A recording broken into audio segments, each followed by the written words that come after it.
wanted to interview you. Oh no, that's actually happened. I have had that happen before. Yeah. Fair enough. This bloody watch. Wait, are we live? We're live. Don't buy watches from China. This thing cost me $200, and when you upload an Instagram story, it just vibrates like. Is it a smartwatch? Yeah, it's a smartwatch. But look, feel that. You It just keeps vibrating. It's terrible. Yeah. I did my reviews. I thought it was good. Kieran's here. All right, let's get this ball rolling anyway. Okay. Jasper and Kieran are back. Started. And so, enough about my smartwatch. Enough about my smartwatch. So, season 4. Right? Who are you and what do you do? Let's get this ball rolling.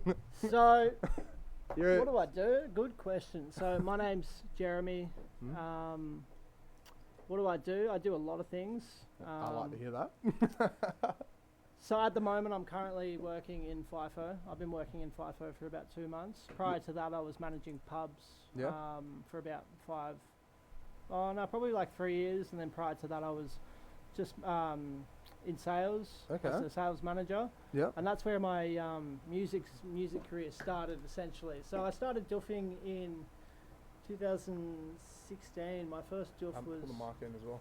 Just like pull it in whenever you need Oh to yeah. chat, My first doof was 2016, back east in Queensland. Oh, it was kind of northern New South Wales. It was called Bohemian Beat Freaks, and I kind of went as a punter, not knowing what the fuck I was getting myself into. Bohemian Beat Freaks. Bohemian Beat Freaks. That sounds alright. That sounds pretty cool. It's pretty cool. It's like the fundraiser event for Rabbits Eat Lettuce. If you've ever heard of that one. Rabbits? What? Yeah, we got to link that up as well. These are massive, huge. Like they were like the peak of bush doofing in like Queensland, New South Wales. Oh, so this is in Queensland. Yeah. No wonder I haven't heard of it. I was about to say, it's like, absolutely. what? Is this flown under the radar? Yeah, that sounds. So you're originally from Queensland, then? Originally from the Gold Coast. Well, I mean, I was born in WA, in Bentley, but I moved to Queensland when I was 2. Okay. And I moved back about a year ago. That's a story for later. That's a bit of a... Well, that photo. Which one? I've Queensland.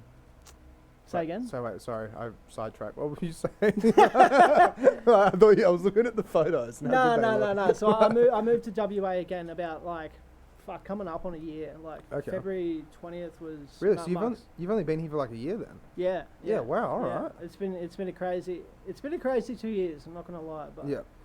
Yeah, life changing shit in the last 24 months or so. But everything kind of happens for a reason, I say, and I'm happy to be here, I guess. Yeah, well, I'm glad to have you. Happy to be here, that's for sure. So no, yeah, go on, yeah. No, you're right. I was gonna say, so like the record label, because you said that was like, it's been a little bit dormant. So when did you create that? Was that over in Queensland or? So I created that when I was living in Melbourne. So I moved to Melbourne for about 3 months when I was 24. Yeah. So the reason I moved to Melbourne, so I was on the Gold Coast for 25 years, but I kind of went through some pretty hectic shit and I lost my mum. Really? So that forced me to kind of like pick up my shit and leave the Gold Coast because I was kind of stuck in a bit of a rut. Obviously going doofing and, knowing so many people for so long, I was kind of stuck in a little bit of a loop of just doofing and, getting on it too much, and I just wasn't coping with the trauma in a healthy way. So I picked myself up and I moved down to Melbourne. It was a good experience, but I feel like I moved down there at a really bad time because of COVID, and there was like really bad lockdowns and like it was martial law type of thing. Yeah, that's it. Melbourne got hit hard. Yeah, that was big like, time, man. Big time. Like I couldn't leave my house without fucking like getting pulled up by a cop. Like I nearly got arrested for going and getting a phone charger out of my car. It was nuts. Damn, 1984, getting a phone charger out of your car. Yeah. The cop's like, what are you doing? Yeah, pretty much. Are you going to go see someone? Are you keeping your 3 meter distance, whatever it is? Literally. But I ended up in a good house with a good friend that I knew from Queensland. He moved down to Melbourne, and I knew him for a few years, and he gave me a spare room, and he had a spare like garage, so I set my studio up in there. Yes. And then one of my good mates, Mr. Business, I've done a few tracks with him. He ended up following me down to Queensland. On SoundCloud, can we pull this guy up? Yeah, for sure. Mr. Business. That's an incredible name. He means business, right? Yeah, he's here for business, man. He's here for business. There's no business like Mr. Business. There's no business like Mr. No, that's Business. that's a TV show. He should use that as his mascot, though. Big shout out to this guy. Jordan. So that second track down we just released, me and him. It's a Fergalicious remix. Sick. Okay. We had that in the works for about 3 years. So where did the production come into it then? Like, when did you start making music and stuff? So I started making music in 2018. I basically fell in love with psytrance. I never heard of psytrance until I started doofing. Yeah. And then I was just on the back of the D floor. I'm like, fuck yeah. Yeah. What is this? Yeah. And I got home and I hadn't slept in a few days. Like, let's be real. And I was just like, what the fuck, man? I'm so like wide-eyed, mesmerized. Yeah, mesmerized. So I had a bit of coin behind me because I was working in sales. So like that morning, 3 days deep, I just went online and I ordered a bunch of fucking music gear. Sick. And then I got it all. I had no experience whatsoever. What gear did you get? I just got like a laptop. I got some studio monitors. I started off with like these really shitty monitors that are like aux plug-in. Okay. Yeah. 3.5. And I started off on them, and I eventually upgraded to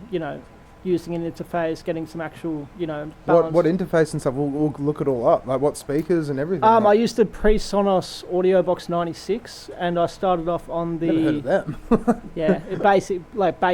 basic quality, and then I bought the Yamaha HS7s.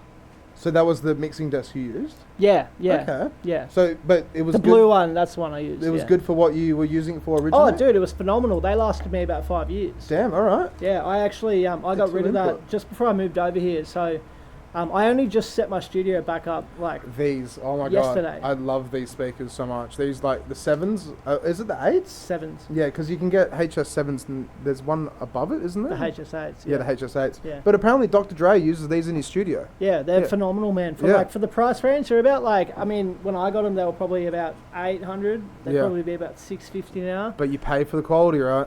Yeah, I mean, like that's good quality. But after that, I eventually upgraded to the Eve Audio SC207s. Eve Audio. They were about $2,500. So I got Eve Audio. What? Okay. Yeah, SC207. Yeah, that's the one. They ribbon tweeters as well. Okay. Yeah, they were phenomenal. Like when I upgraded my speakers from HS7s to these, the production value just went up like tenfold without even doing anything really. But like see, you go. Yeah. No, you go. I was going to say, like with ribbon tweeters, I've been told it's like when you have speakers with the normal, like the little tweeters, right? Yeah. The what are they called? They're like 1.5 inch bloody tweeters or whatever. It's like you can get ear fatigue over a while. But then I've been told that with ribbon tweeters, you don't get ear fatigue. Yeah, it's because they're well balanced and the low end's not so crazy. So like, and also the best thing about it is that little knob that you can see on the bottom right hand of the speaker. Yeah. That like that, you can push a button and it'll turn down each frequency individually. So you can turn the lows off and still have your mids and highs cranking. Dang. So it saves a lot of trouble to your eardrums. Yeah. That's incredible because then you can just like, okay, it sounds muddled. Instead of like muting the tracks. Yeah, absolutely. You can just like actually just tune the frequencies. Yeah. That's incredible. Yeah. No, they're I'd say they're probably, for mid-budget, they are top tier. Yeah. 100%. Well, like with a ribbon tweeter, anything with a ribbon tweeter, as soon as I see it, I just think it's pretty good, right? Yeah, 100%. Because the ear fatigue and everything else. Yeah. But that's amazing. So then, with the DJing then, how did you get into the DJing? Well, actually, I'm going to backtrack now. So I started DJing first. Yeah, I started going to doofs and then I started downloading a few songs and just kind of bedroom mixing. I started off with the S5s, the Tractor S5s. And I had it in my, I was in like a little share house in Surfers Paradise, and it was hella dodgy. I was living with some pretty fucking dodgy characters. But in my room, I just had like my headphones and I had my S5s stacked on top of an ironing board. Okay, nice, yeah. And I just like sit there all night and just go back to back for hours and hours and hours and hours. So, because I've never used one of these. I've always used Tractor S2, S4, like just the DJ range in a way. But when these came out, it was because they're stems, aren't they? I wouldn't say stems. So the difference with these, and when I first got them, I was like, this is sick. But after a while, I was like, oh, it's pretty shit. So you see that little touchpad above like the buttons at the bottom? Yeah, the little line touchpad. So that's replacing your jog wheel. Oh. But they're nowhere near as effective. They're like, because you're not spinning it. You're going like that's. Yeah. like it sounds good on paper, but they're fucking dog shit. Okay. Yeah. But then you got the beat pad above it, so then that's like cues, right? Yeah. And then so you can see the screen, And so then you can jog with the 2 knobs at the top left? No, you jog with that touchpad. So you just jog with that touchpad? You kind of like just like run your finger across it. But you know how with Tractor you can set like 8 bar, 16 bar, 32 bar, and you can skip like that? Yeah, you can do that with the right knob under the screen. Yeah, interesting. So they did. I mean, like, even to this day, like, I upgraded to using CDJs, and, like, I've been on, like, CDJ 3000s. I just bought the Pioneer FLX 4s or 5s recently. But even still, like... FLX 4s? FLX, I don't know what they are, but, yeah, FLXs. Even to this day, nothing's more funner than mixing on tractors, because...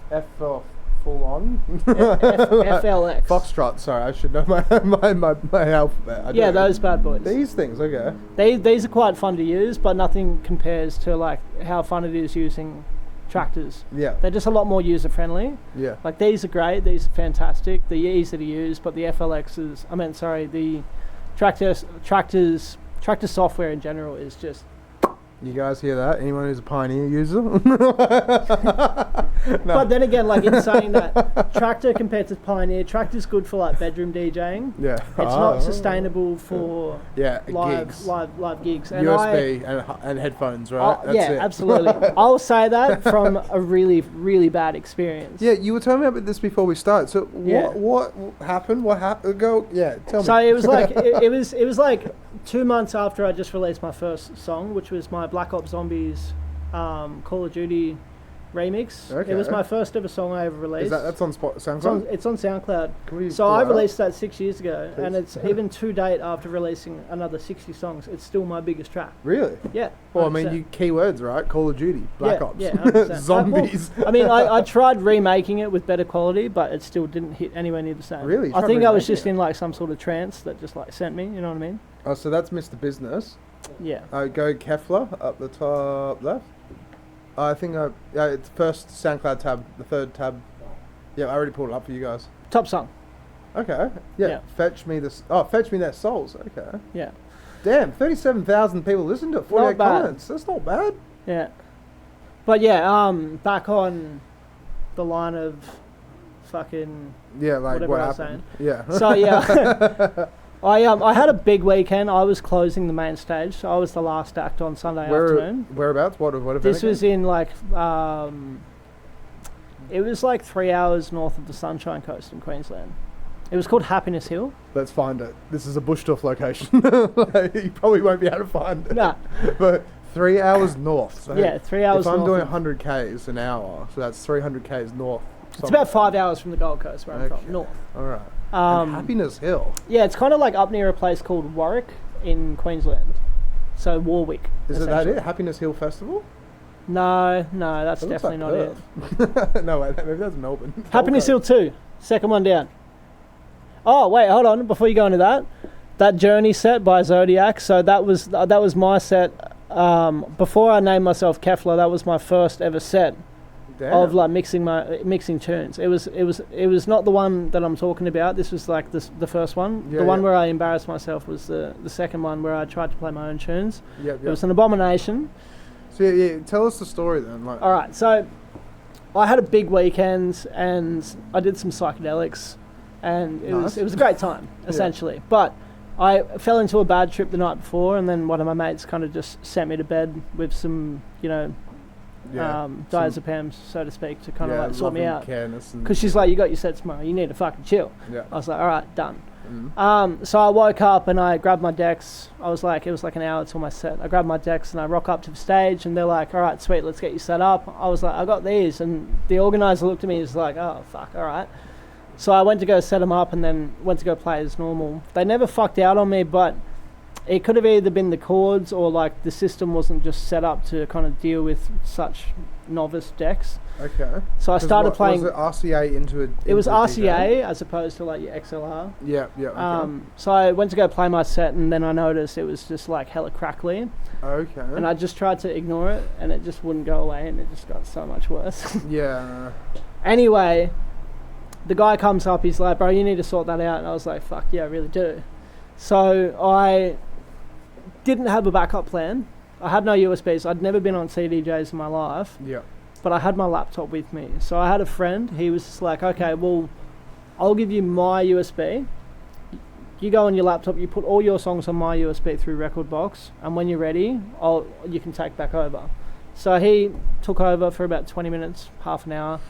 Took me a long time. I was tearing up. It was like it would have been a full-on experience. Yeah, it was not fun at all. And I'm like, that was 8 years ago. I'm still traumatized from it.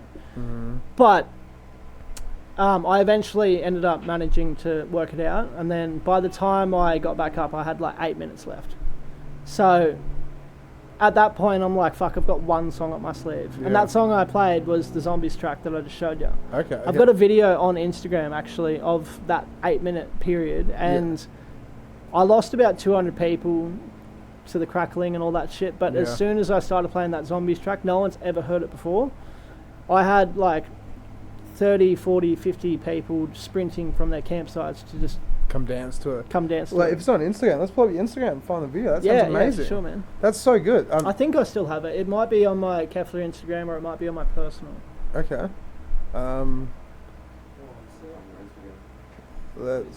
The US government thinks we're doing what we're doing on TikTok. Wait, guys, good news. Sorry, this is completely off topic. 3 days and TikTok goes away. What do you mean? America bans TikTok in 3 days unless Elon Musk buys it by the looks of it. America? America. I thought he already bought it. No, he hasn't bought it. No one's bought it, done this, done that, but China's basically said, no, we're taking it out of America. We're not selling it. America. Yeah, so many people are threatening to buy it. But, yeah. Enough about TikTok. It's so Kefla. Yeah. All right, here we go. What's your Instagram? Kefla. That one, yeah. Music. Just go right down. All right, let's have a look. But then, so with that gig, then, so like it did pull off for 8 minutes, and then like. There it is. So it's one with the decks just in your face. That one. Right, yeah. Sweet. Let's play this. This is the 8 minutes I got. Yeah, I'll mute it. Might as well.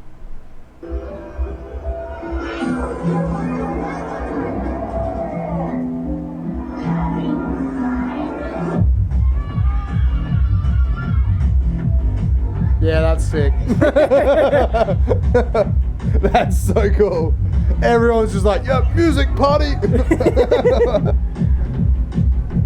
Damn, it's so clean as well. Even on like a video, like.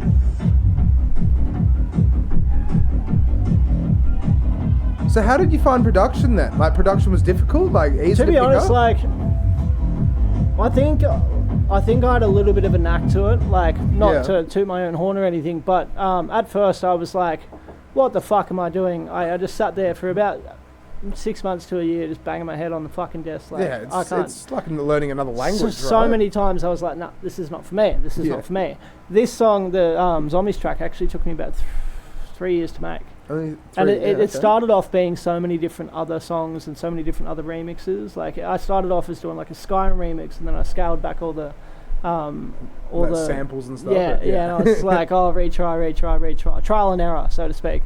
And then eventually I started adding in some zombie sounds. I was like, this is going somewhere. And eventually it fucking went somewhere. But man, you'd hate to look at the actual project. It was a mess. There was shit everywhere. Like it did half the audio files and automation clips just like were not even in use. But that's creativity though, right? Yeah, exactly. That's like, it's pretty colours, project. man. Yeah, pretty colours. That's it. You just zoom out. You're like, oh my god, how big is it? Yeah, exactly. How many channels do you reckon it was? Like? Oh, probably like 300. Yeah, nice. At least. Yeah. Yeah. Yeah. Okay. Sweet. No, that's so good that worked out well, and like. In a way, because like through the podcast, I've always said to like newcomers and stuff, it's like you got to throw yourself in the deep end. You really do, man. And that's throwing yourself in the deep end. You went to go and play a gig, and then it's stuffed up, and then what do? And then you get it working. You play one song, and then everyone's like, "Yep, this is sick." Yeah, 100%. I was actually just saying this to someone in this group chat for DJs that are going to this, that are playing at this Oz Day party. That you've got to start somewhere type of thing. And I asked her if she wanted to come play at one of my gigs this year. Yeah. And she was like, I'd be honoured. I'd be delighted. And I was just like, she's like, oh, you haven't heard my mixes before. I'm like, look, you've got to start somewhere at the end of the day. Like when I first started, my first club gig, I was playing right after a guy called Berg, massive psytrance DJ from Israel. And I rocked up with fucking no waveforms at all. So I couldn't even see my fucking music, and I was just like shitting my pants.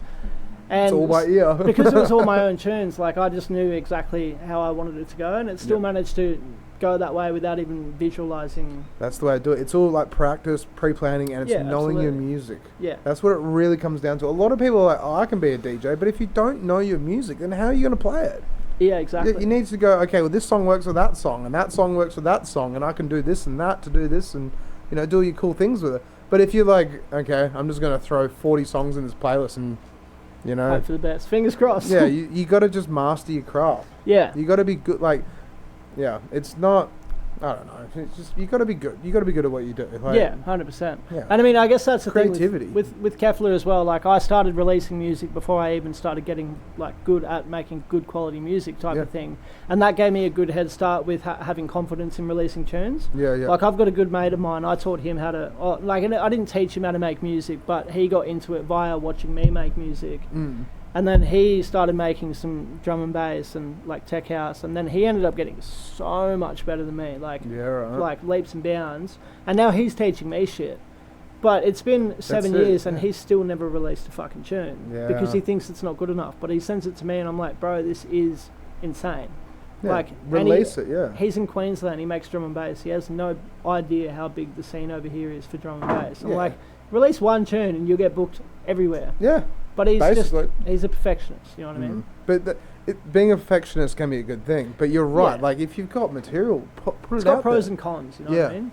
The way I look at it, right, like I record all my DJ sets. I've kind of like flaked off and stopped doing it over the last couple of years because Mixcloud keeps screwing me over.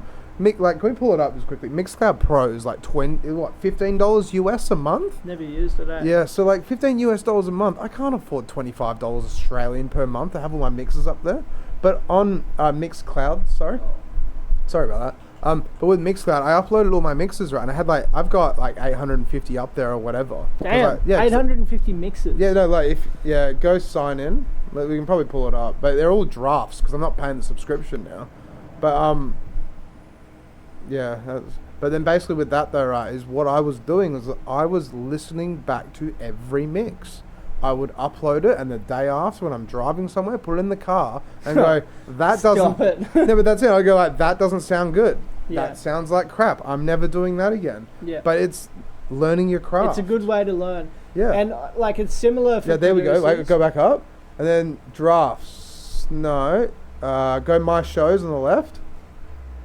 Drafts, 867. Yeah, you can scroll down. I'm not publishing them. I'm not paying the subscription. Goes live. Yeah, but then I worked it out just quickly. This is quite funny, right? I worked it out. If every mix is 3.5 hours, right, and it's like 300 megabytes or 350, whatever it is, 800 times 350, I'm literally hogging like a terabyte on their servers. So it's like I can pay it and upload my 1 terabyte again, or I can be like, no, I'll be nice to you guys and not overload your servers. 100%. Yeah, but it's the way to do it though. Like, yeah, exactly. Like, listen to your music again. Go back through it. If you made a song 6 months ago, listen to it 6 months later. Like, you know. Yeah, that's fair. I do have a bad habit. Like when I create a song, at first I'm like, fuck yeah, this is the bee's knees, and then I'll just listen to it religiously, like constantly, like in my ear. I'll have my phone in my ear, just like, oh yeah, cool. I'll listen to it 10-15 times a day, and then after a week I'm like, oh, this is garbage. And then I won't release it. I'll move on to the next one. And it's a bad habit to get into, but it is good because you do get more creative ideas. That's it. That's the biggest thing as well, because like from producers I've talked to on here about it, it's like if you do get roadblock, go to another project, you know, and come back to. Or go to another genre. Yeah, it's like when they say about writer's block. So if you get writer's block and you're writing a novel, I mean, you can't go write another novel, but you got to come back to the novel, right? Yeah, exactly. Because you half wrote a book, are you going to finish the book? But a lot of people, you know, they put it in the bank and they come back to it. Yeah. But then at the same time, in like 5 years or anything like that, you can go through your old projects and be like, wow, I can turn that into something now. Yeah, exactly. Like so I just set my studio back up yesterday for the first time in a year. Have you still got all the same equipment and everything? Yeah, so I had my PC that I built it custom built it in Queensland, and then when I moved over here, I actually left it with a friend for about 6 months because he was using it for a bit, and I couldn't get it over here. And then he was like saying he was going to send it over. He never did, so I ended up going back to Queensland for a visit. I actually went over there with Becca Braggadocio, and we did a set. Okay. We both got booked for a gig over there, her first interstate gig, so good on her. She's going over there. I just saw her on an Instagram story. She's going over there she's again. gone back again. Yeah, how North cool's Queensland. that? Yeah, so sick. Becca, if you're watching, oh wait, we got heaps of comments. By the way, but Becca, if you're watching, message me. Message me. You should message me about Sunsets in the Swan. Sunsets in the Swan. Yeah, I'm not going into it. I'm not talking about the podcast. That has nothing to do with it, alright? Becca, message me. Right? But yeah, let's go through the comments. What do we got? So we got Hey Kefla by Bambi Deer. What's up? Bambi! I think Bambi added me the other day on Facebook. He's a good egg. We got some plans to make some tunes, that's for sure. Some plans. Luke Wright on the promo, the hatching, that's coming soon.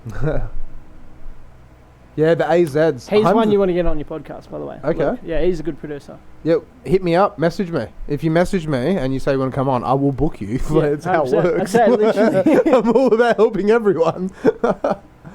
Yeah, Zach. Shout out to Zach Reed, Begsy.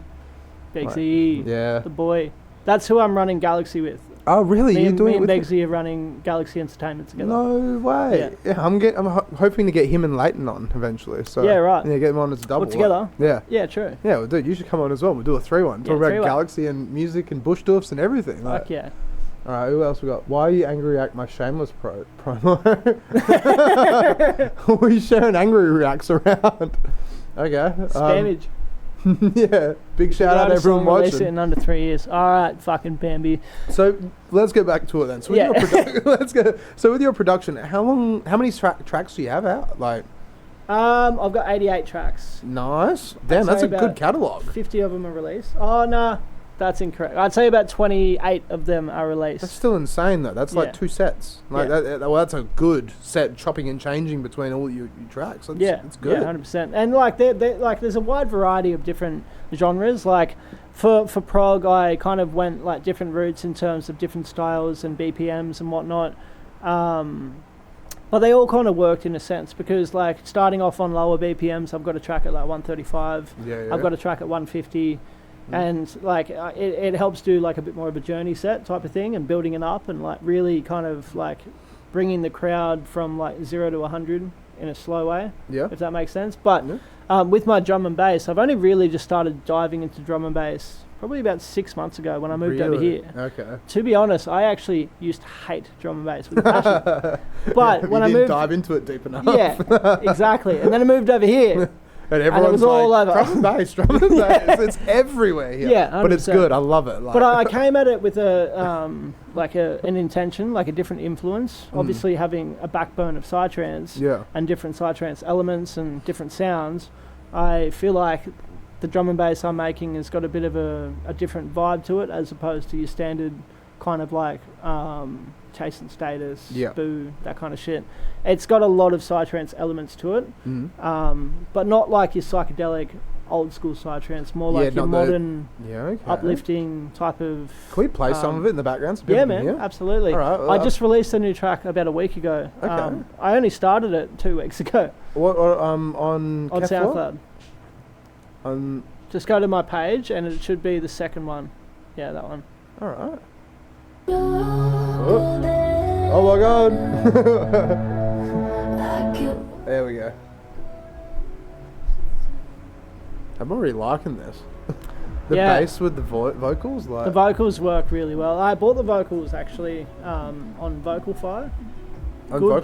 Good platform to use. If you Vocalfy, can we Google that? I've never heard of that. Is that just that's for samples then? So it's a good website that a lot of producers don't know about, but it's like the best quality vocals you can get. But you have to pay. This for the is fucking sick. Yeah, dude.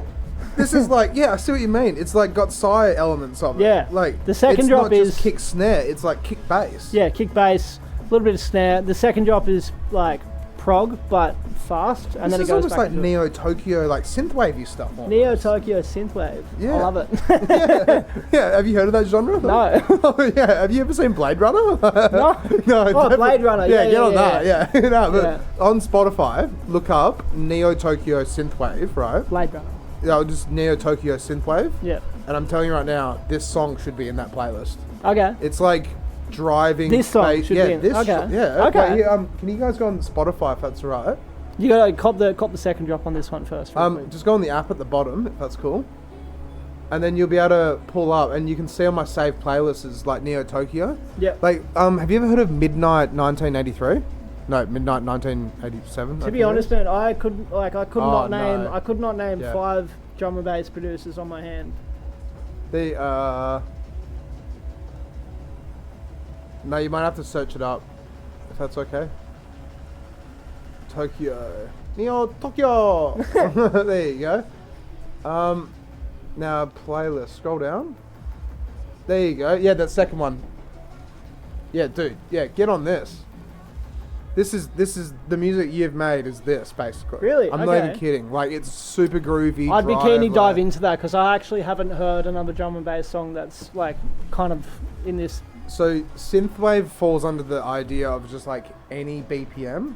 So it could be 70, it could be 90, it could be 160, it could be whatever. But it feels like neon lights driving through city skylines, like driving through Japan kind of thing or something. That's cool, yeah. Yeah, it's like, it's that vibe of just like lights flashing by you and like futuristic, you know, Blade Runner kind of stuff. Yeah.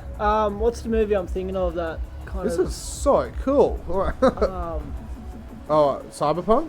That's the one. Yeah, like Cyberpunk, yeah, like the game, yeah. Yeah. Or Netflix adaptation thing. If they did, I don't know if they did, whatever. Yeah, it's real cyberpunky, that's Yeah, for sure. that's it. That's what I'm saying. Cyberpunky it's synthwave. Yeah, That's like absolutely. the Like, genre. ever seen the movie Player One? Yeah, I haven't seen it. I've been wanting to get around to it. Yeah, Is it it's any a good movie. Yeah, good okay. movie. All right, Good then. movie. But yeah, so how long did it take you to spit this thing out? 48 hours. So you went from 3 years to 48 hours now. Yeah, I made this. Like every song's different. So like This some is of my. incredible for 48 hours. Like- Well, I mean, I started this. So my last swing up in the mines, I was feeling a little bit down, and like I kind of just went back to my room, and I had the day off because I wasn't feeling mentally okay. Yeah, that's I had good, my yeah. AirPods and my laptop, and I just went on my laptop, and then I just started. I paid for the vocal on Vocalfire, yeah. and then I just chucked it in. And then I went through a couple of other old projects and I recycled some of the older sounds and I put it all together real quick. And then I found this new master chain to put on my master channel. Okay. And it really just brought the song alive. Basically mastered it before I even mastered it. So That's it brought up all the levels, and then that way when I mastered it, it just like gave it that extra juice. What's that called? Master? Is it called master chain or? It's a master chain is basically like a sequence of different plugins that you can put onto your master channel to make it sound mastered before you Yep. ever master it. So then, what was the plugin called then? It wasn't a plugin. It was so something I it's- downloaded offline. It was like a chain of plugins that you could just drag it into. Yep. So it just let it like automatically. Yeah. I get it was ya. Automation. what do kind they of thing. call? Audio something fucking or other. No, Yeah. that's all good. Yeah. But yeah, okay then. What other songs playing? This is another one of mine. Yeah, this is one. Okay. This is the only. This is copyright. the only song in the history of my music career that actually ended up on a label. Really? What label? It's called Cyrex. Okay. So have you ever heard of like Hybridize? A hybridized. Yeah. That He's rings a from bell. Perth. He's Okay. a crazy producer. He's kind of hung up the boots a bit, but he's making a huge return for my event. Okay. He hasn't played a set in like a long time. And we just released his artist tile today. Okay. And it's got a lot of hype. Can we which is- pull up the event and like? Yeah, man, the absolutely. page It should and already stuff? be ready to go. Let's have a look, because I think I pulled it up earlier. So this is it, yeah. Galaxy, So if you scroll down, Galaxy Groove. Galaxy Groove. Hell yeah. So not that one. We released him today. Blinks. That's a good mate of mine, Ryan. Hybridize. Okay. So I actually met Hybridize and Blinks together. So I discovered Hybridize about 3 years ago after frothing one of his tunes that he posted on SoundCloud. Yeah. And I realized, I thought he was like some sort of Israeli and fucking Mexican DJ. And then I looked into his SoundCloud and I'm like, this guy's from Perth. So I hit him up. I'm like, sick tunes, bro. Let's get a collab. Anyway, 2 months later, I got the opportunity to fly both of Hybridise and Blinks to Queensland for a show. Damn, really? And it was me, Hybridise and Blinks. We did a 3-way back-to-back-to-back. That's sick. Okay. What show was it? It was a show we did with a guy called Threeform. Big producer from the East Coast. Okay. And he hosted it, but he gave us all about an hour and a half back-to-back-to-back. Sick, yeah. And then I met them. They stayed at my house. We had a great time. It was fucking sick. It was their first time ever in Queensland too. So they were pretty stoked, and we wrote some pretty crazy bangers. We did a remix of Sexy Bitch. Nice. It's pretty tough. But with Akon? Yeah. Okay. But anyway, they flew back to Perth, and then eventually I ended up moving over here, and then I hit them up. I'm like, hello. Yeah, you're over here now. Yeah. I've only seen Hybridise once since I've been over here, but I've caught up with Blinks a few times. Yeah, nice. Yeah, they're good eggs. And they're like, these two, I'd probably say are the two best psytrance producers in Perth. Okay. Easily. All right, well, I better get them on here. If you're watching Hybridise and Blinks, you should hit me up, and I'll book you in. But yeah, no, that's amazing. So then, tell me about the event. So where is it? What is it? Tell me everything. Who, what, when, where, why? All right, who? One. Yeah, you. And we've got a bit of a stellar lineup going. It's called Galaxy Groove. It's going to be a psytrance night, and it's going to be an indoor focused club event. Mm-hmm. I've noticed over here there's not really many indoor psytrance events going. However, there is a lot of bush tuffs going on. So many bush tuffs, yeah. And there is a lot of like drum and bass indoor events, but I found like a little bit of a gap in the market to be able to at least provide, the public with what they want. And the way that I look at indoor club events for bush tuff psytrance events is it's basically like a low commitment doof where you don't have to commit to a whole fucking weekend. You commit to one night, you get to cop what you want to, and then you get to go home after. Yeah. That's not bad. Yeah, it's a good way to do it. It is a good way to do it. Because it's a commitment, right? When you go to bush tuff, it's a 3-day thing. It's you got to commit, bro, big time. Yeah, you have to commit. And once you're out there, it's like you're going to drive to 4 hours home. Yeah. Or you're going to stay up with your mates and stay for another day without showering. Exactly. But yeah, so we've got the venue locked in.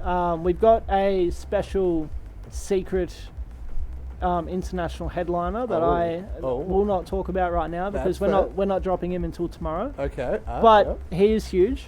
Okay. He's from Mexico. Damn. Okay. And he's flying over to play at various different festivals, including Esoteric. Wow. You know Esoteric? Yeah, I know Esoteric. Can we pull up Esoteric if that's cool? That's like, that's a big festival. Big festival, that's man. That's like I'm thinking it's not Rain Dance. No, Rain Dance is over here. Isn't Esoteric the biggest? Melbourne. Yeah, it's the biggest bush tuff in Australia. It's the biggest psytrance bush tuff in Australia, 100%. It's like it's got like overseas vibes. You know what I mean? Like Boom Festival vibes. But yeah, so how we got onto Dreamvibes? I've when I flew over to Queensland, I played right after Dreamvibes, and I've known him for a few years. He's known of me, seen kind of like my progression in the music scene over the last kind of 6 or 7 years. But I've been mates with a guy called Tom from Queensland for quite some time now, and I was talking to him about doing these events, and he mentioned that he just started doing like a new booking agency company, and he's gotten some really crazy connects from Europe, and he actually gave me Dreamvibes, and we've got to sign a contract and whatnot, so he's going to fly over early April and stay at mine for a couple of nights to do... Oh, shit, I just dropped the headliner. Fuck! There you go. What? No! Is it that big of a thing? No, not really. I mean, we're dropping him tomorrow anyway, so whoever's watching, there you go. Yeah. You're welcome. But anyway... There you go, Infra-Red exclusive right there. if you know, you know. Wait, should we like rewind it like 20 seconds? Just cut that at now. Yeah, who was it again? Can we pull up their page? It was hybrid. No. and tag them in the comments. That's epic though. Yeah, man, it's pretty exciting stuff. I mean, I did some events back east with my mates. Hashtag spoilers. And so is Zach. He's laughing his ass off. Well, there you go. Infra-Red exclusive. Well, there it is. Oh, fuck. So who was it? I can't remember. Say his name again. He's from Mexico, right? yeah.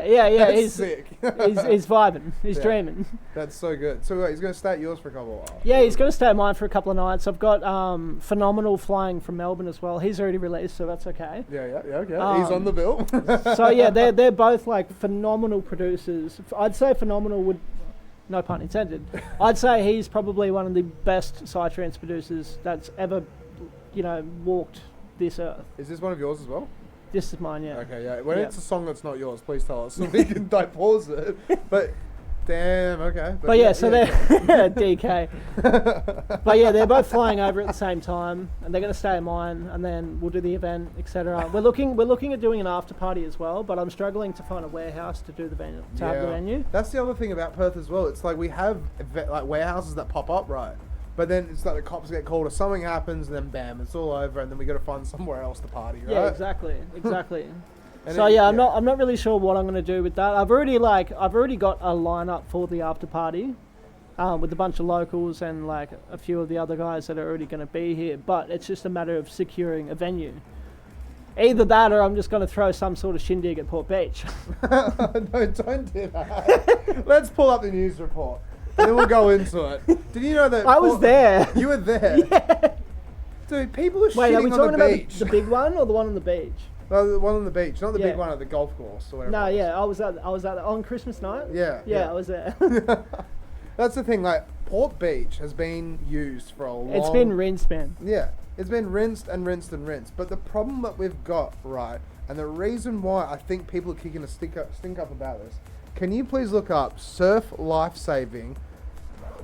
I don't even know how to look. It's about to get fecal real. on beach. So there was this big thing for a while. It was in the paper, but basically the surf life-saving people or whoever is going for their morning swim, right? They're going for a morning swim and they're stepping in human turds. Yeah, and the reason why is because all the backpackers that come from wherever they come from, they're pulling behind bushes. Mate, to be honest, at the Christmas. It's terrible. At the Christmas rave, I'd say 95% of the people were like either from France or somewhere. I mean, some of it, like, they're a good bunch of people, absolutely, but some of them are hit and miss. Not gonna lie. Look up Coast Port Beach, problems or something. I don't know. Like it was in. Go. Maybe take the life-saving part out of it because it might have been like it was a morning swim thing or something. It was like a swimming thing. Look up, Coast Port Beach news. There we go. Well, there you go. Look, parents are livid because the prams are banned from the beach. No, where is it? Look up that. Put fecal in there. Let's see what it pops up with. Fecal matter. No, Sydney, Gold Coast. Fecal matter. No, it was a legit thing. It was in the Western Australia. That guy shits on beach at Port Beach. No. So what it was just like they were throwing parties there. Yeah. And I saw this firsthand as well. Like when some mates of mine threw an event there, organised through the brewery and beach rave after and all the other. The beach after party. Yeah, the beach after party and all the yada yada yada. But it's like I was just like standing there with a mate with a beer in my hand and look over and it's like. Guy taking a turd. No, it was just some chick. It was just like taking. Yeah, it's like wait, what the fuck? Like, okay, it's like not even covering it up, hiding or anything. It's like, all right, you're drunk, you're doing whatever you're doing, but it's on the beach. It's like, go in the water at least. Yeah. So then, there was a big thing. It's free toilet paper.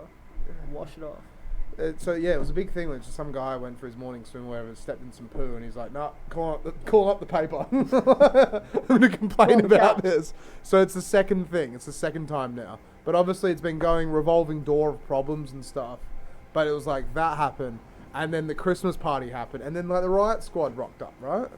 And it was like, sorry everyone, GTFO, right? GTFO. Yeah, what happened? So if you were there, tell me about it. Like, to be honest, man, I couldn't really tell you much because I was on one, pretty hard. Just having a good time, yeah. I was pretty drunk, like, so I went to my family's house, like, for Christmas lunch, and I got pretty hammered, and then I went home, and then I went to a friend's house, and we hung out, and then we went to the beach party, and I was a bit of a mess, I'm not gonna lie. I'm a little bit like it's Christmas. I you shouldn't be like no one. I was already pretty wobbly, and then I ended up getting a little bit more wobbly, and then I ended up falling over, and I face planted into a barbed wire fence. Holy shit! And I had a massive gash like right here. It's gone now, surprisingly. I thought it was didn't going to get your eyes though. No, like there's like a little sore there, but it like got me pretty good, and I thought it was going to be a scar for life, but it actually went away in like 5 days. Damn, I was a silly guy that night. Yeah, wow. All right. But it's Stop fine. being so silly. Barbed wire sucks. Well, I've decided after that I'm not going to drink for a while. So. Yeah, that's fair. Well, I mean, Christmas, right? Everyone drinks on Christmas. Yeah, yeah. It's like an I Aussie had thing, I had shenanigans over Christmas, that's for sure. But back to the event. Because we got the Who, and we got the kind of maybe after party at Port Beach again. But yeah, so Galaxy Groove, we got the Mexican guy coming over. So what else we got for this event? What else do we have for this event? So Can we go back to the event page if that's okay, please? for this event, I don't think there's really much else more to explain. Like it's the first event we're doing, our first installment, so we're not expecting a whole lot. No. Well, like 67 people is still good numbers though. Yeah, man. Like we only released the event about a week ago, and like within like 2 days we had 150 people interested. Yeah, that's pretty epic. But we've got big plans for this year, and like we're looking at doing a collaborative event, or like at least jumping on as like a support company for a bigger event for Halloween. I don't know if I should say too much, but yeah, remember it's live. yeah. But Josh, if you're listening, I'm going to talk about it. So just a little bit. I'll try not to say too much to, Josh, if you're watching. But anyway, back to my guy that does the booking agent. So I invited him into the group chat between me, Josh, Zach, and we were kind of just having a yarn. And he sent us a massive roster of all the artists that he has available for this year. Okay. And we're looking at booking about 12 of them, 12 internationals. That's epic. From That's both epic. drum and bass and psytrance. So far, just to kind of give you a little bit of a tease of the artists that we're looking at. Firstly, we've got Gonzi, Okay. which is he played at Lost in Between. He headlined it. Yep. We're looking at Fibes. Okay. What, You know- Phibes? Yeah, Phibes. Yeah, He's drum and that rings bass. a bell, actually, yeah. We're looking at Durs, Jacob. I really want to get Trampster, but he's not on the roster. However, the guy that we're talking to has the connection. Might be able to sort it And we're also looking at Ritmo and Ace Ventura, out. Okay. if you know those guys. I So haven't that's just a heard of any couple. of those guys. All right. But yeah, and also RL Grimes. Just casually throw that one in there. Yeah, all right. Yeah. Well, if you book RL Grime for Perth, holy shit. It should be big, man. It should be big. Like, we're in the very early stages of planning it, but Aim big. Aim as high as you can. aim as high as you can. Shoot Yeah. for the stars, you'll land on the moon. Aim for the galaxy, right? Yeah. Yeah, 100%. There goes Luke again. Yeah, Luke's listening. Did he say any names that he shouldn't have? Like RL Grime? Damn. I hope Josh isn't watching. He might. Damn, okay. So Wow. when is it though? It's April or something, right? The big one. No, this event here. Oh, so it's on April 12th Yep. at 201 Below in Fremantle. Tickets will be going on sale this week. Yep. How much on are s- tickets as well? So I'm probably going to start it off at about 30, Yeah. and That's then reasonable. that's pre-sale. If it's international Mexican Yeah. DJ, why not? I'm trying to do the right thing here, because like over East, events that you go to, they tend to be a lot more expensive because the bigger crowd you can pull, and they end up getting a lot of bigger names. But I've Yeah. noticed in Perth, even some of the bigger festivals, their ticket prices are a lot cheaper. Yeah. So Lost in Between, from what I heard, they were like 200, 250. But you go over East and you go to Rabbit Seat Lettuce, or you go to Earth Frequency, or Elements Festival. I'll dive into Elements shortly. Okay. But they're like $400 for 3 days. Yeah. $400 for 3 days, but I can 3 imagine days. the production. The production everything, level like- is insane. So Elements Festival, for example, I've been to every single Elements Festival to date, and they liquidated about a year ago. Can we look up Elements Festival? Like, It how is- long were they around for? They started 2017, Okay. and they liquidated in 2022. So they were around for a good 5 years. Yeah, that's not bad, man. That's the one at the top. Really, really cool festival. Really. It gives off Blossom vibes. Almost. I've never been to Blossom, but it's epic. they've, Those guys, yeah. they've got huge production value. Yeah, that's cool. They've had to, like that was the last one. That was like fucking Blossom crazy. Festival, Like that's right? the second stage, for example. Yeah. And I guess Beautiful. the difference between like festivals over there compared to over here. Over there, there's a lot more greenery. Yeah. There's a lot more trees, a lot more foresty. So it's got a whole different vibe to over here. Yeah. Over here, it's like more dry, more flat. Yeah. Yeah, a bit more barren. Almost. Yeah, so it's like it's chalk and cheese with the events over here. Like one thing I noticed when I moved over here, going to some of the doofs, compared to what I've been to over the last 8 years, it's like Perth crew. I'm telling you, they're a different breed. In a good way, man. In a good way. In a good way. In a good way. I mean, like a lot more like they're a lot more wholesome over here. Yeah. Everyone knows each other. Everyone's friends with each other. Everyone looks after each other. Over east, you've got like certain crews, and they stick with their crew type of thing. It's and more no one really, population. gives a fuck about other people. Type of thing. Interesting. It's kind of Perth is amazing because we are like a big country town. I mean, we finally hit 3 million people last year. How incredible is that, right? So good. But at the same time, it's like we're one big country town from Joondalup down to basically Mandurah. Yeah. But the thing about it is that the people that come together for these events, for Blossom Festival, for this, for that, for all the things that support each other. Yep. That's where it's like we're all one big family almost. Another thing I've noticed on that topic, like being over here and like going doofing, a lot of people that I kind of meet and come by, they seem to have their shit together a lot more over here than they do over east. Like over east, I might know, I don't know, it's a random thing to say, but I've got like maybe one friend that owns their own house, but over here I've got like every second friend I have has their own place. They're making, absolute good coin. You know, they've got their shit together. We were lucky because, I mean, obviously Melbourne and Sydney, it's very... How can anyone afford to buy a house in Sydney? No one can. Like, it's ridiculous. But then over here, it's like you can still move to Nannup and buy a $400,000 house, maybe. Yeah, I mean, that's like Nannup though. Like something you'd buy over here for 500,000. You go to the Gold Coast, you'd be paying like 1.2 million. Yeah, 1.2, 1.5. Who knows? It's fucked. Yeah, it's fucked. Like 2-bedroom little apartment in Broadbeach, you'd be looking at 1.3. But that's where it's just like we're still expanding. Yeah. Like we're babies compared to Melbourne and It's Sydney. because like Gold Coast is a tourist attraction. That's it. Perth is not. Yeah, Perth isn't. Margaret River is. Yeah. Bustleton, I've never been anywhere south of Mandurah. Oh, dude, definitely check it out. Check out Margaret River. Yeah. You'd love it. Like you were saying, it's hell foresty over there. Yeah. Margaret River is just pure, beautiful forest. Fuck yeah. And it's just untouched. It's incredible. Yeah. When you do go there, check out. So there's a place called Mammoth Cave. So Mammoth Cave is like, it's a beautiful cave and whatever, but you just drive on that road, right? And there's this place called Ghost Gums, and it's like a little. It's not a touristy thing, but it's like, it's near Mammoth Cave. You're gonna have to go on maps, but you'll drive past it. There's like a little park up spot, but there are trees there that are like thousands of years old. No way. Yeah, there are trees there. I think they're thousands of years old, but they are so tall, untouched, just all there. And when you go and stand there, it's just like tranquil. It's just serenity. It is just incredible. Words cannot describe how beautiful it is. Yeah, it's basically like this area here. Like it's Mammoth Cave and everything. It's on Caves Road.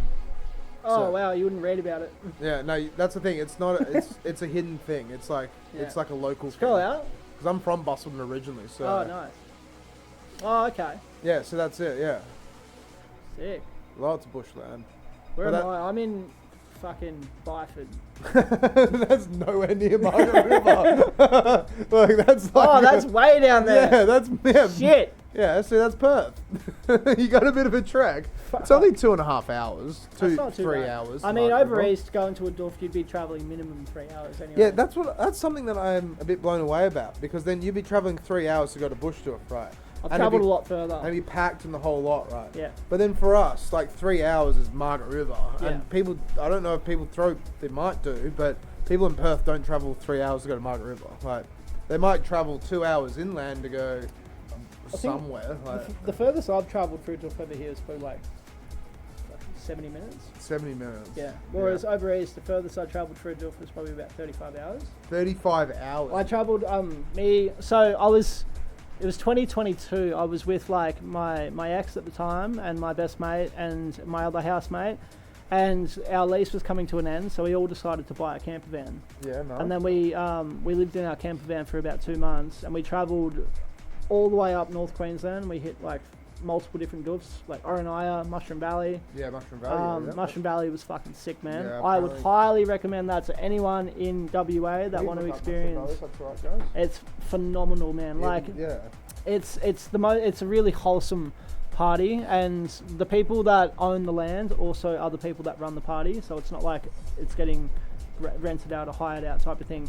And the best thing is too, their main stage is a permanent stage, so like it never gets dismantled. They just keep building around it. That's epic. Such a good party. But see, that's where like a lot of people don't like. Some people just like stay, you know, nightclubs, pubs, and bars and stuff like that. But when you see this world that is literally all around Australia for these bush doors, it is just like. It's not a Seasons festival. It's not like. Do you know what Seasons is? Like, it's commercial, cheesy, like top 40 festival, 100%. Basically, right? But you know, that's like the biggest things we've got here, like Seasons, Ice Cream Factory, all these things, fruit festivals, I call them, right? But at the same time, like all like you had Pineapple Club and all the other stuff. But at the it's. I don't know why it caught on, but the big prawn festival. Yeah, it's like every year we've got like a new fruit festival. But you have these bush doofs, and they create communities of love and caring and looking after each other, and like they're amazing. Next week, I might as well just announce it, right? So next week, for Sunsets on the Swan, I've got Nikki Bridge coming on the podcast. Yeah. Right? And so, do you know Patch Mama at all? Nikki Bridge? I know Nikki. Yeah. I don't know. Look up Patcha, Pacha, and then on Facebook if that's okay. So I just want to do a shout out because every chance I can get, I love doing a shout out for Patch Mama, right? But what she does, what Nikki does, and her team, right? They literally provide a space for women to feel comfortable. I have heard about this. Yeah. So it's women-only festivals, like Bush Doofs. It's women-only events at pubs, not pubs, but like they've had events in the city and stuff. I think it was Sewing Room or something. Yeah, but my friend Tash told me about this actually. It's incredible because it's a place where women can take their children if they want, and there's like no pressure or this or that. It's not like a big over-the-top party.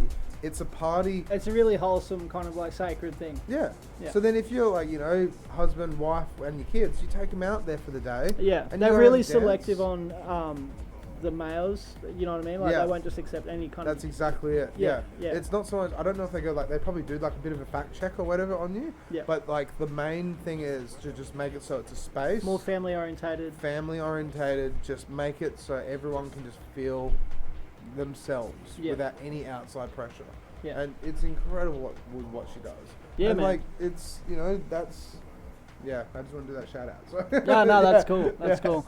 There's so when we went up north to Oronaya, which is in the Daintree, in like north of Cairns.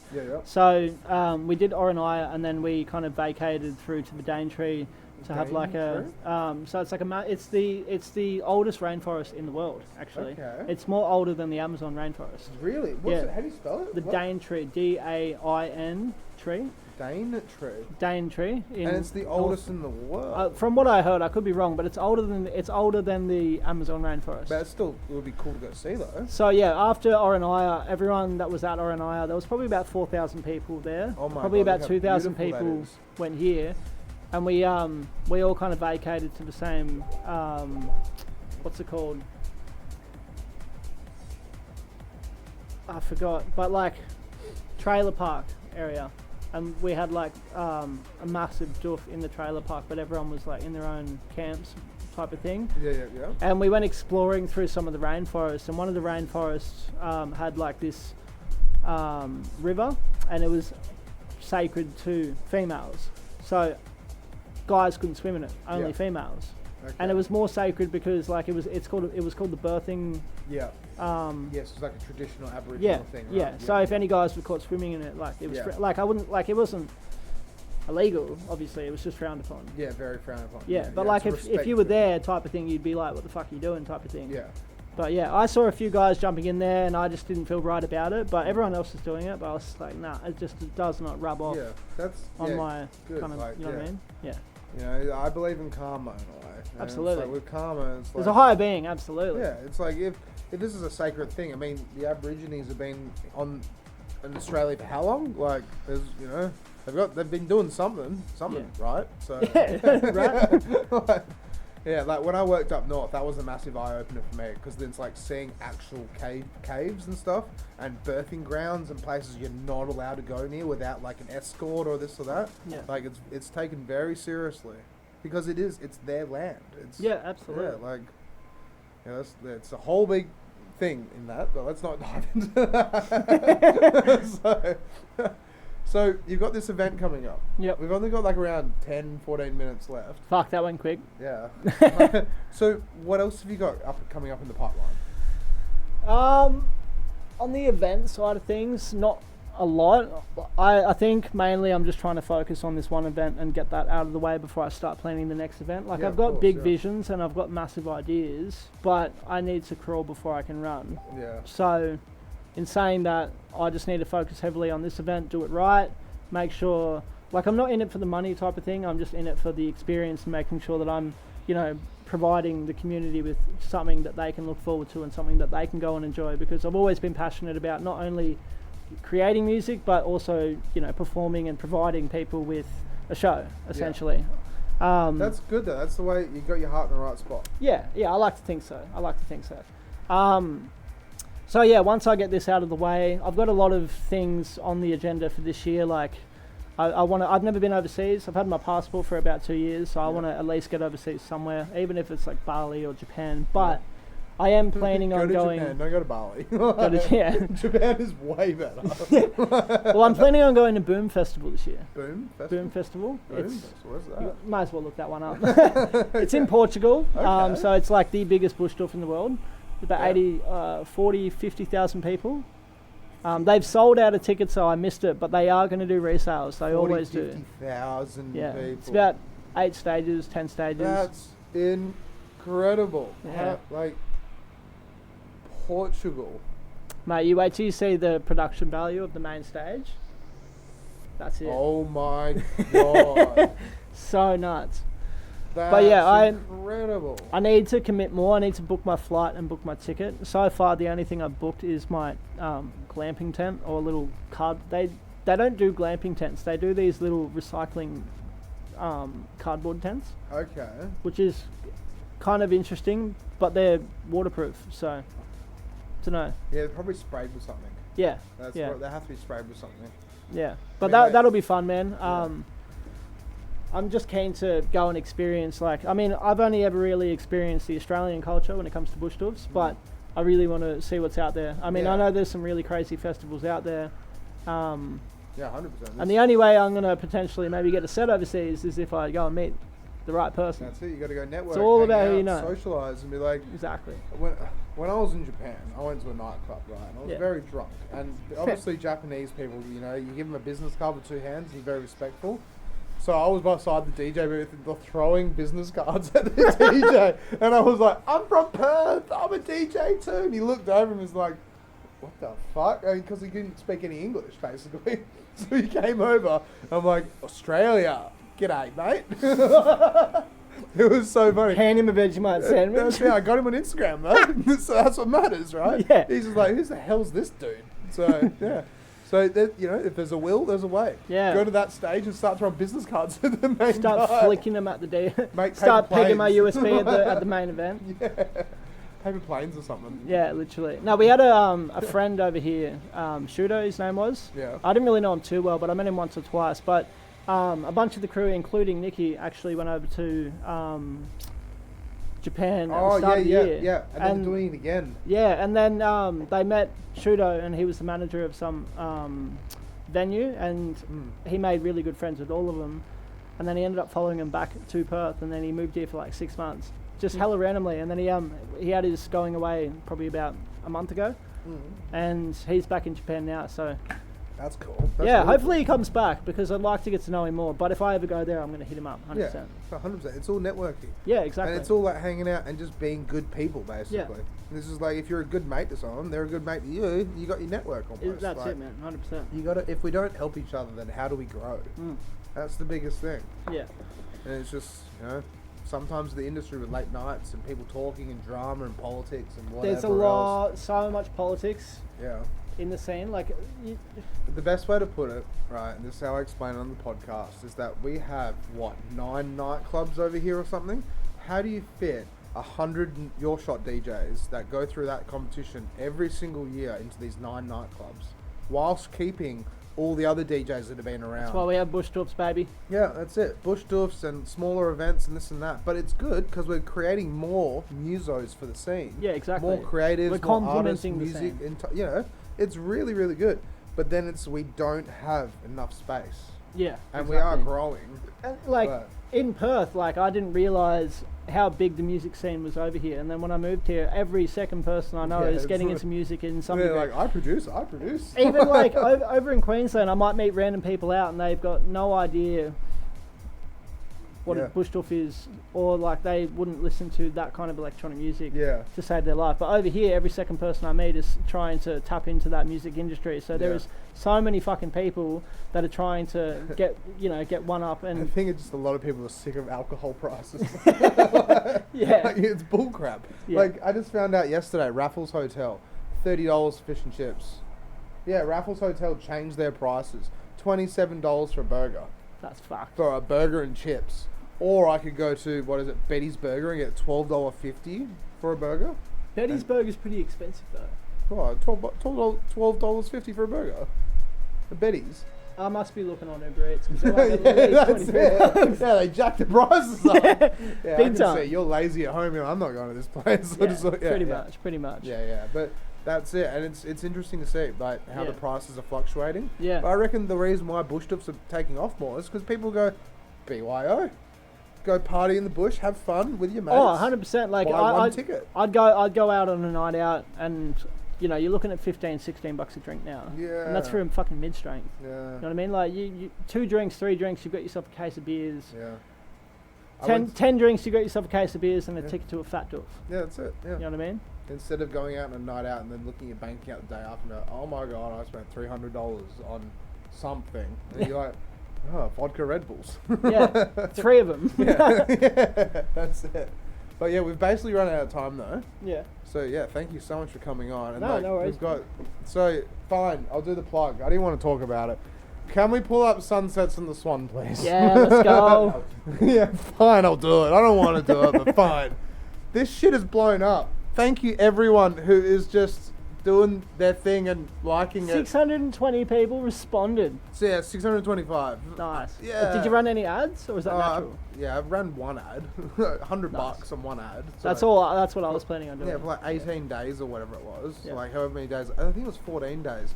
But I messaged people after the podcast. I don't want to have head spin on the podcast. But I messaged. The best way to put this right is that this event is for creatives. It's a free event. There's no tickets. There's no this. There's no that. I'm paying the DJs out of my own pocket unless we can make X amount on the bar sales so I can pay the DJs and they get their drink tokens, right? Basically not making any money out of this. I've just talked to the venue and said, can I put a free event on? You have an unused space, function area. They're making money. Yeah, they'll make money. Yeah. But I wanted to bring everyone together. Now, this is something that a lot of people don't realize. Can you go on my Facebook profile and can you type in residence at all? So a long time ago, see all photos. Oh, this is dangerous, but you might be able to find it. Scroll down. It'll be right at the bottom. Scroll all the way down. Maybe not. Go up. Damn. Don't worry about these photos and stuff. Maybe go albums. Okay, so I used to run an event called Residence, basically, and this was way back now. This is 8 years ago, 9 years ago. Shit, man. And it was at my How uncle's old are you? pub. No, I'm 32. Oh, yeah. Yeah, a lot of people, whatever. Yeah, I look young apparently, but I ran it at my uncle's pub, and basically all I did was I just cast a net out and said, look, some DJs don't get the opportunity to even play at a venue. Come play at the Velvet Lounge. Literally, come play at the Velvet Lounge. I'll set it all up. We'll do a Wednesday night free event. Bring your friends. Do this, do that. We'll have a bartender on. Just bring your friends and play some music. Because then you can walk away from that and be like, I've played a gig and I've played at a venue before. So when you go after and approach other venues, be like, well, I've played somewhere. And so with doing that, it only lasted like, I don't know, 5 events, 6 events. At least they got that on their resume. Yeah, and I put it in the back burner, right? And then obviously, like, I've been trying to, like, scroll up a bit, if that's all right. I'll go back to the sunsets and the swan thing, if that's okay. Ignore all my really terrible photos, like. But with the sunsets and the swan thing, I want to be able to bring everyone together. Musicians, artists, creatives, fire poi people, like just anything and everything. A place for musically inclined people to just come and hang out. Yeah. And so being sunsets on the Swan, like I'm going to Where did you come up with the name? Oh, well, I've been DJing at this venue for 7 years, 8 years. I don't play there anymore due to complications and this and that and whatever else. But I've been playing this at 7 or 8 years, and the place I was playing at, Beaumont on the Point, behind me was always the sunset. Oh. So every single time I DJ'd there, you know, like sometimes there would be no one there. Like, you know, it'd be like, I don't know, 7 p.m. and I'm just waiting for a function to rock up or whatever, right? For it to get busy. But I just turn around and just watch the sunset almost every gig. And then I just wanted to run an event at some point. I don't know. I just kind of, with the podcast, it's kind of the next evolution. Yeah. You know, I'm interviewing people from bloody the creative scene, and now it's like, let's bring all the people from the creative scene together. 100%, man. To be able to make a... You're doing God's work, I'll give you that. Thank you. Like, I'm so nervous. Like, have you ever, like, did you go to the Guinness World Record thing? Big shout out to Kieran Dibb and stuff, but you might not have been here for it. Perth broke the Guinness World Record. We're in the Guinness World Record. For what? Yeah, go on the podcast page and scroll down to the Guinness World Record thing if that's cool. Is this like music related? So yeah, so we broke the Guinness World Record for the most DJs back to back. What? 187, I think it was. Back to back. Yeah, so every DJ got to play one song. Right? That's crazy. So you put your USB in, you play one song, then another DJ puts their USB in. No BPM restrictions. No, so no. The thing is, shit. The thing is, the way they worked it right is they got all the DJs. This is it here, right? Yeah. We can't play the audio because we probably will get copyrighted. But the thing is that all the DJs would play their one song, and Alice Russell would go up and like kind of double check and make sure it's all running smoothly. Because if the music stopped, it would completely invalidate. Like we had to throw it away. So it was a thing at the court. And I interviewed like 43 people. So we live streamed the whole show, right? Scroll down a bit, if you can. And then try and skip through and try and find one of my really interesting, terrible bloody interviews. Wait, just like skip through it. Like the interviews were good, but like... Well, just on that note, this is not one of my songs. No, this isn't. No. But this is it's a small, like, you wouldn't get copyrighted for this. No, that's all good then, yeah. But yeah, like, try and skip through it if you can. So, yeah, there we go. See, look, that's me there. Hey. Oh my god, I had long hair there. Are you the guy on the right? No. Oh yeah. Yeah. But so we did this, and I interviewed like 43 people, and I lost my voice. Shit. I'm doing that. I literally lost my voice. But what I'm doing, though, right, is I'm booking DJ groups, DJ crews. So it's interesting because I have had bloody 7 DJs message me, "Hey, can I play?" But I've had to be as nice as I can and be like, "Are you a part of Saluk, Deviants, Restless? Are you a part of Soon? Are you a part of Bailey Moss? Are you a part of Galaxy Entertainment?" Galaxy Entertainment, exactly. Because instead of going, I want to book this DJ who I know might pull some people or do this or do that, it's like, no, these crews are keeping our scene alive. Just on that note too, I mean, I know I had Galaxy Records, but I've obviously put that to bed, and I really do want to revisit that, but I want to do it in a way where I kind of intertwine it with Galaxy Entertainment and have like a smorgasbord of different artists that I can feature on. Like, if I apply for a different festival under Galaxy Entertainment, I've got 5 to 10 producers ready for them to book. You know what I mean? That's incredible. And that's the way to do it. But it's like what I was saying before. It's like we all got to help each other. Yeah. And so with this event, it's bringing everyone together. Yeah. And like the other thing, what a lot of people don't realize is this is not an every Sunday thing. I've got 3 Sundays booked in. That's it. I'm not doing it after 3 Sundays. You can go to the venue, but there will be no music because it is just me and one other running this whole show. and this is a 600 people interested thing run by me and one other. So like it's very interesting to see how it's going to pan out. But I just want to bring everyone together. Yeah. I want to bring everyone together so we can all just hang out. Because, you know, you might listen to drum, bass, and psy. And then, I don't know, another guy might listen to just dubstep and progressive house, right? Yeah. But the thing is, we all love music. We all love electronic music. Or, you know, I was joking with Jasper before, analog music. It's not analog, it's acoustic. It's classic. It's not classic, but real life instruments. Bands and stuff.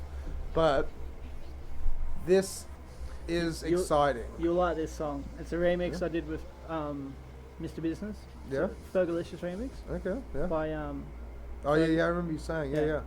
But we got to wrap it all up. Yeah, now. we'll wrap it up. But the event is this Sunday, and if you're watching, like, please come down, because the more support, the more people that come down for this event is just gonna solidify that we can actually have a space for creatives. What time does it kick off? So I'm getting there at 11 a.m. It starts at 1:30 p.m. and we can go until 11:30 p.m. if we want. Yeah, I was going to meet up with Zaki and another friend on Sunday to talk about Galaxy, but I might even just meet him at your gig. Yeah, just do that. Because we're talking about music anyway. This is the thing, right? I have DJs booked up until 9:30. Yeah. So, right, with me walking around hosting, if people that I know are still there, say Zach, Begsy, I will be like, you want to play a set? Oh, we'll be there all day. Because if we are there until 11:30, 9:30 to 11:30, that's 2 hours. But why not get people to do it 15-minute, 20-minute thing each? Are you going to be on back CDJs? to back? So we have an XDJ AZ available. So I should bring a USB then. Yeah. So that's equivalent of 4 CDJ 3000s. It's funny saying that. My USB, I actually left it in Nikki's house. Oh, really? Yeah, Nikki, Josh has got it. return the thumb Nikki, drive. Can you let Josh know I need my USB back, please? But that's what I wanted to say about the event. The overwhelming support that I have had. The fact that Andy Carpenter changed the Perth drum and bass logo to my event. Like, what? Yeah, like, obviously there's the other event as well, but for him to do something like that for me, like... That's huge news, like, man. this support. I've been doing this podcast for 5 years, right? It's like, I've been doing it for 5 years. But this is a passion thing. I just love talking to people in the electronic scene. I love bringing people together and trying to eliminate toxicity and promote as healthy, as much of a healthy scene as I can. Yeah. But now to do this and to have people like share it and say things like I'm a hard worker and stuff like that, it's incredible. It's making me emotional, to be honest. But yeah, this Sunday, come hang out with me and have a beer with me and let's talk some shit and hang out and have a good time. So, this Sunday. Yeah, this Sunday. Sunsets on the Swan at Longneck Brewery. Coming at you live. Brewery. But yeah, it's going to be incredible. So come hang out, come support. But let's make Perth, like, let's give Perth a... Let's make some magic happen. Yeah. Yeah, let's give Perth a good spot to have a good Sunday session and stuff. Okay, that's my spiel. Let's wrap it up. It's been an absolute pleasure. Thank you so much for coming on. No worries. And I'm glad you came on for season 4. This has been a really fun, I'll be back. funny I'll be episode. back. Yeah. I'm telling you, once me and Zach get these events out of the way, we'll come back duo. Yeah, dude. Might Yeah. even bring The more Betsy. people, the better. Yeah. Like when we have podcasts, right? We have like 2 or more guests. It's so much fun. Yeah. Because it's just like we're talking this, talking that, and we just Bouncing keep, off each other. Yeah, and just like you just get carried away with the conversation. Yeah. So yeah. But cheers, my dude. And we will see you guys next week. Because the podcast is now every week again, like it used to be. Who we got next? Who have I booked in next? Once the bloody calendar loads. So we have DJ Hilsey. Hilsey. Yes. Cool DJ. I need to do more research. But he's coming on. Like I can't remember if he hit me up or I hit him up, but he's coming on next week. So if you're watching DJ Hilsey. It's been a while since I first hit you up, actually. Yeah. It's just been like rescheduling. Yeah. I'm sorry about that. No. It was half my fault too, because I just... Well, you were up north. That's Yeah, what I mean. Like we were trying to make it work, but that's why like, I just said like. We made it work though. Yeah. We made it work. Yeah. Yeah. We made it work, and you're here. So I'm here. yeah. All right. Let's wrap this up. because I'm sweating my ass off in this room. So anyway, I think we're all sweating. But thank you, I'm everyone. doing pretty well. Yeah, lucky you. Alright. Peace out. Yeah, cheers everyone for watching. Cheers Kieran, cheers Jasper, and cheers Jeremy. This has been the first episode of season 4 of the Infra-Red podcast, and yeah, this year's gonna be fun. We've got some very interesting acts coming on here, hopefully.